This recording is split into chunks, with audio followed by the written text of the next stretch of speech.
Bismillahirrahmanirrahim. Assalamualaikum warahmatullahi wabarakatuh. Selamat pagi rekan-rekan semua. Salam sejahtera untuk kita semua. Rekan-rekan, mudah-mudahan kita tetap dalam keadaan sehat walafiat. Rekan-rekan, seperti yang kita ketahui bersama bahwa kita telah menyelesaikan secara sukses pameran kita untuk karya-karya IoT dari masing-masing kelompok, terutama di PADIB ya.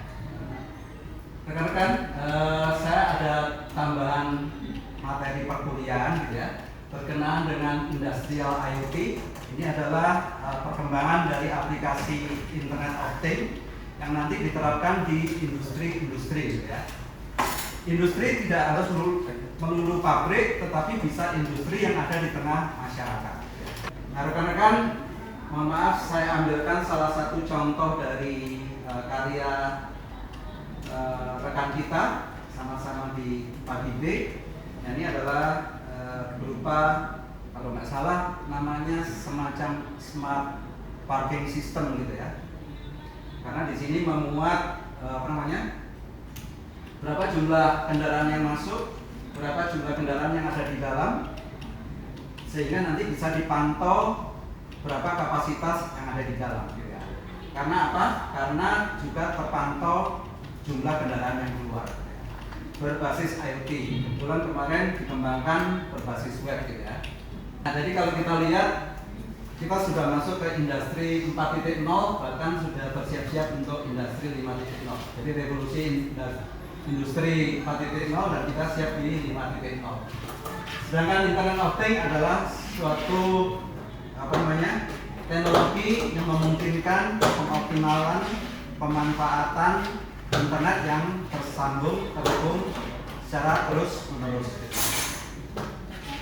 Di mana di 5.0 memprioritaskan, setelah saya sampaikan, dimungkinkan ada yang disebut sebagai kolaborasi antara manusia dengan mesin. Manusia dengan mesin, kalau dibandingkan secara performa pasti manusia kalah. Gimana manusia supaya tidak secara frontal tersingkir? Ya harus kerjasama, harus kolaborasi ya. Nah, nanti akan membuat semacam keberlanjutan yang disebut sebagai human centricity ya. Nah, nanti bagaimana ujungnya? Nanti ada keilmuan lain, ada semacam penyikapan terhadap teknologi perkembangan seperti ini, kolaborasi semacam ini yang disebut sebagai society 5.0 ya. Jadi pernah saya sampaikan bahwa ini adalah konsep Jepang, karena Jepang punya masalah-masalah tersendiri, terutama dalam masalah berkurangnya usia-usia produktif gitu ya. Ada child free dan sebagainya gitu ya. Semakin kesini semakin berkurang sumber daya manusia yang produktif gitu ya. Maka mereka membuat suatu teknologi, terobosan teknologi dengan AI, sehingga masyarakatnya masuk ke dalam kelas yang disebut sebagai Society 5.0 gitu ya. Jadi ini disebutkan menyelesaikan masalah sosial, penuaan populasi lingkungan secara terintegrasi. IoT berperan sebagai tulang punggung transformasi ini. Jadi di Jepang untuk mewujudkan Society 5.0-nya itu tulang punggungnya adalah Internet of Things gitu ya. Dikolaborasikan dengan AI. Kalau di IoT, terutama kalau di industri, maka penerapannya adalah disebut sebagai, mungkin terkenal dengan istilah smart factory ya. Ini fokusnya pada otomasi penuh. Jadi sistem otomasinya penuh diserahkan kepada sistem, diserahkan kepada mesin, diserahkan kepada sistem yang berkolaborasi dengan kecerdasan buatan ya. Oke, jadi di situ ada tulisan ya, mudah-mudahan masih terbaca, unsur human robot collaboration ya. Jadi manusia dengan robot.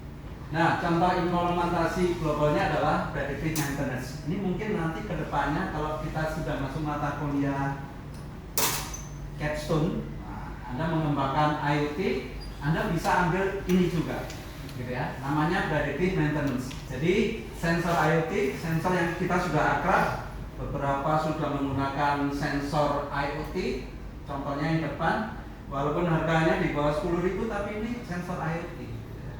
karena mendukung sistem IoT ya.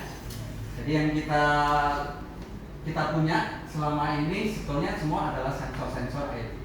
Sensor IoT memantau getaran dan suhu mesin. Ya. Kita baru kemarin suhu aja ya, suhu dengan kelembapan. Kita belum sampai ke getaran ya, padahal memungkinkan sih sebetulnya kemarin ya. Tapi karena begitu luasnya, saya tidak mungkin memilih semuanya gitu ya, termasuk yang sensor. Nah, pada kasus predictive maintenance, ada sensor getaran, di mana data-data getaran dianalisis oleh AI. Jadi sekarang benar-benar manusia nggak ngapa-ngapain gitu ya, untuk memprediksi kegagalan, karena kegagalan itu harus diprediksi. Gitu ya. Jadi kalau kita ganti part di kendaraan kita, ini umurnya berapa lama ya? Misalnya ganti busi, biasanya 7 bulan gitu ya. Itu namanya kita sedang memprediksi. Kalau montir memprediksi semacam itu berarti yang memprediksi masih manusia. Nah, kalau dalam predictive maintenance yang diterapkan di negara Jerman itu adalah dilakukan oleh kecerdasan buatan, dilakukan oleh mesin. Jadi ganti piring, ganti ini, 1000 part diganti, maka saat itu AI sudah mempelajari kapan part-part itu akan mulai berkurang performansinya, kapan mulai gagal nanti, kapan mulai rusak, kapan mulai menurun. Ya, jadi nggak perlu operator lagi untuk memeriksa kegagalan.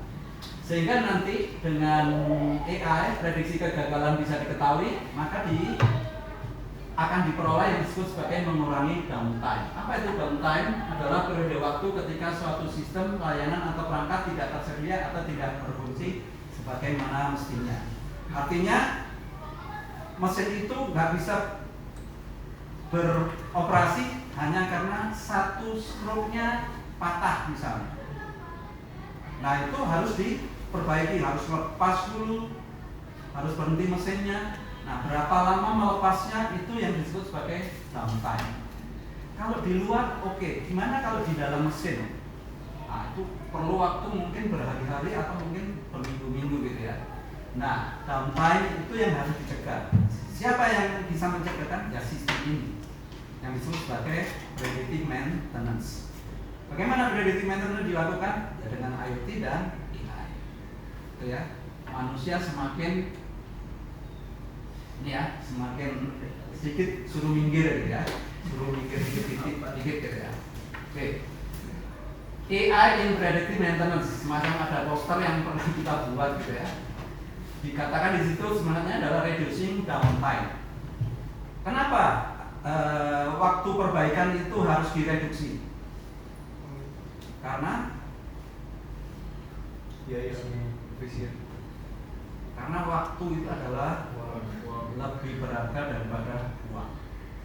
Jangan lama-lama nanti ya. Kalau waktunya terbuang habis hanya untuk menunggu mesin beroperasi, itu berapa keuntungan yang hilang? Kerugian malah, bukan keuntungan yang hilang ya, tapi kerugian. Reducing downtime through intelligent forecasting, ya. Terus diterapkan di perusahaan yang terkenal ya, Siemens dan Bosch. Bosch itu adalah perusahaan untuk power tool ya, alat-alat seperti bor, gerindal maksudnya ya. Itu ya, itu Bosch gitu ya. Itu alat-alat namanya power tool. Kalau Siemens saya yakin sudah tahu ya. Ini ada produknya berupa perangkat telekomunikasi, ada HP mereknya Siemens. Atau perangkat-perangkat otomasi di industri mereknya Siemens. Siemens Elevate Predictive Maintenance with Generative AI. Keren ya. Mudah-mudahan kita juga begitu ya. Ada AI untuk membantu proses belajar mengajar di kampus kita ya. Keren itu. Jadi kedua, industrial IoT berupa digital twins. Jadi ini diterapkan di negara Swedia. Jadi yang pertama adalah di Jerman untuk predictive maintenance.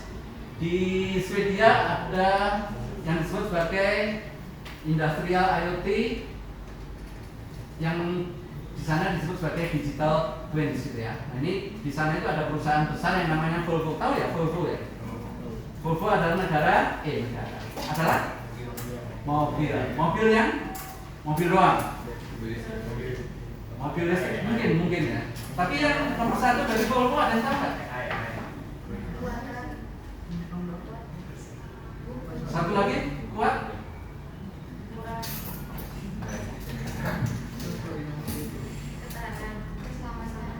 Nah, bahasa Inggrisnya safety-nya nomor 1. Nah, sekarang perusahaannya masih ada mengembangkan produksinya dengan yang disebut sebagai digital twins. Menggunakan digital twin untuk mensimulasikan proses produksi secara real time, mengoptimalkan alur kerja dan mengurangi sampah material. Jadi nanti ada yang versi nyata, mobil versi nyata, ada kembaran cloningnya versi digital. Nanti disimulasi. Nah, ini contohnya digital twin. Nah, kalau Jepang juga nggak mau kalah. Jepang karena tadi ya, usia produktifnya berkurang, usia muda yang bisa bekerja berkurang, maka mengembangkan teknologi yang lain berupa robot yang bisa bekerja sama dengan manusia. Kalau kita lihat di sana ya, ada robot. Saya nggak tahu ini mengerjain apa, mungkin Anda lebih tahu. Ini seperti kotak, ya. Saya nggak tahu ini assemblingan atau apa, tapi tetap walaupun dilakukan oleh robot, tetap ada manusia yang berkolaborasi di sana ya. Robot atau cobot gitu ya, kolaborasi robot maksudnya. Di pabrik Toyota bekerja berdampingan dengan pekerja yang manusia untuk perakitan kompleks. Perakitan kompleks berarti rumit, luas, dan jelimet gitu ya. Meningkatkan produktivitas hingga 25%. Orangnya nggak perlu banyak-banyak gitu ya. Robotnya lebih banyak, tapi orangnya lebih sedikit. Tapi tetap menguntungkan karena produktivitasnya bisa meningkat sampai 25%. Gitu ya. Nggak ada demo-demo, nggak ada cuti, nggak ada izin sakit gitu ya. Bosnya nggak perlu dengar lagi, Pak, hari ini saya nggak masuk karena acara keluarga nggak ada gitu ya. Robot nggak mungkin gitu ya. Nah, kira-kira seperti itu. Kolaborasi robot atau cobot adalah robot industri yang dirancang untuk bekerja berdampingan dengan manusia. Saya pikir Anda paham maksudnya. Cobot berbeda dengan robot industri tradisional karena kemampuannya berinteraksi langsung dengan manusia tanpa pemisah atau pelindung khusus. Jadi berbaur ya dengan manusia, seperti layaknya rekan kerja ya. Nah, yang pertama adalah evolusi konsep smart city. Ini level awal ya, karena levelnya 1.0, level awal. Itu adalah disebut sebagai vendor driven. Ini di kota yang orangnya akrab, cool, tapi kriminal tinggi. Mana itu? Rio de Janeiro ya, di Brasil ya. Orangnya jago-jago bola semua, jago musik semua. Kira-kira seperti itu. Nah, di sana ternyata mengawali smart city walaupun tingkat awal yang disebut sebagai vendor driven, gitu ya. Jadi keterangannya itu adalah model pengembangan sistem atau solusi teknologi yang sebenarnya dikendalikan oleh perusahaan penyedia. Jadi nanti ada vendornya yang membuat suatu sistem agar kota itu menjadi kota yang pintar, gitu ya. Walaupun tingkatannya masih satu, oleh karena sangat tergantung pengaturan oleh vendor. Vendornya yang memegang otoritas gitu kira-kira, maka disebut sebagai smart city level 1. Nah ini tingkat 3 ya Pak ya. Tingkat 3. Ini adalah smart city level 3 disebut sebagai co-creation. Berarti co itu tetap ya, kolaborasi, creation itu ya menghasilkan atau karya. Ini adalah memungkinkan warga terlibat dalam desain layanan untuk mengembangkan aplikasi, terlibat dalam desain layanan. Jadi sekali lagi warganya dimungkinkan untuk terlibat dalam aplikasi, pada suatu aplikasi atau terlibat pada suatu produk. Nah ini contohnya adalah Barcelona, dan itu Barcelona terus ke sana, tapi kotanya indah ya. Aplikasi parking Barcelona adalah contoh sukses smart city berbasis co-creation. Karena apa? Karena warganya dilibatkan untuk dilibatkan warganya untuk memberi masukan. Seperti contohnya, ada masukan nggak kemarin? Atau termasuk rekan-rekan lain? Ada masukan nggak selama pameran kemarin? Karena sama seperti ini terbuka kepada warga untuk memberi masukan, untuk pengembangan intinya. Mengembangkan aplikasi parkir cerdas. Aplikasi parkir Barcelona adalah contoh sukses smart city berbasis co-creation, di mana warga, pemerintah, dan startup lokal bersama-sama membangun solusi parkir cerdas. Kemudian ini berikut analisis mendalami cara kerjanya. Anda baca aja sendiri ya. Intinya, industrial IoT memungkinkan mewujudkan smart city dalam bentuk co-creation, kolaborasi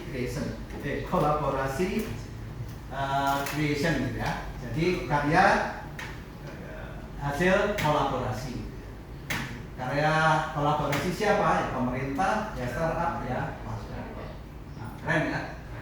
Nah, Jepang itu pokoknya negara unik ya. Karena masalahnya unik, berarti selalu singgungannya ke society, masyarakatnya yang dibangun. Ya. Kalau teknologi udah nggak khawatir. Fokus pada well-being warga dengan teknologi seamless ya. Contoh, Jepang menggunakan IoT plus AI untuk optimasi energi real time dan layanan kesehatan terprediksi ya. Jadi nanti kalau kita pernah lihat videonya yang official dikeluarkan oleh pemerintah Jepang waktu kita lihat kemarin, itu memungkinkan seorang manula bisa konsultasi kesehatan secara daring dengan dokternya, dengan dokter yang AI ya, bukan dokter beneran saya pikir ya, dokter AI.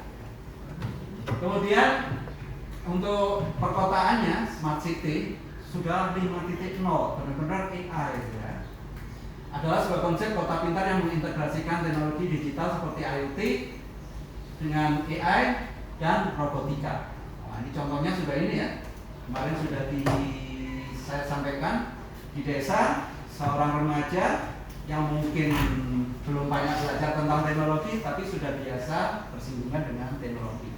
Menerima paket dari robot drone, dikenali wajahnya sehingga proses pengiriman lebih efisien dan efektif ya.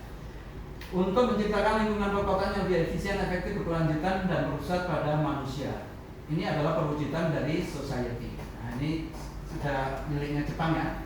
Sebuah visi Jepang untuk masyarakat yang berpusat pada manusia, fokusnya pada pembangunan manusia, pelayan pada manusia, dan didukung oleh teknologi.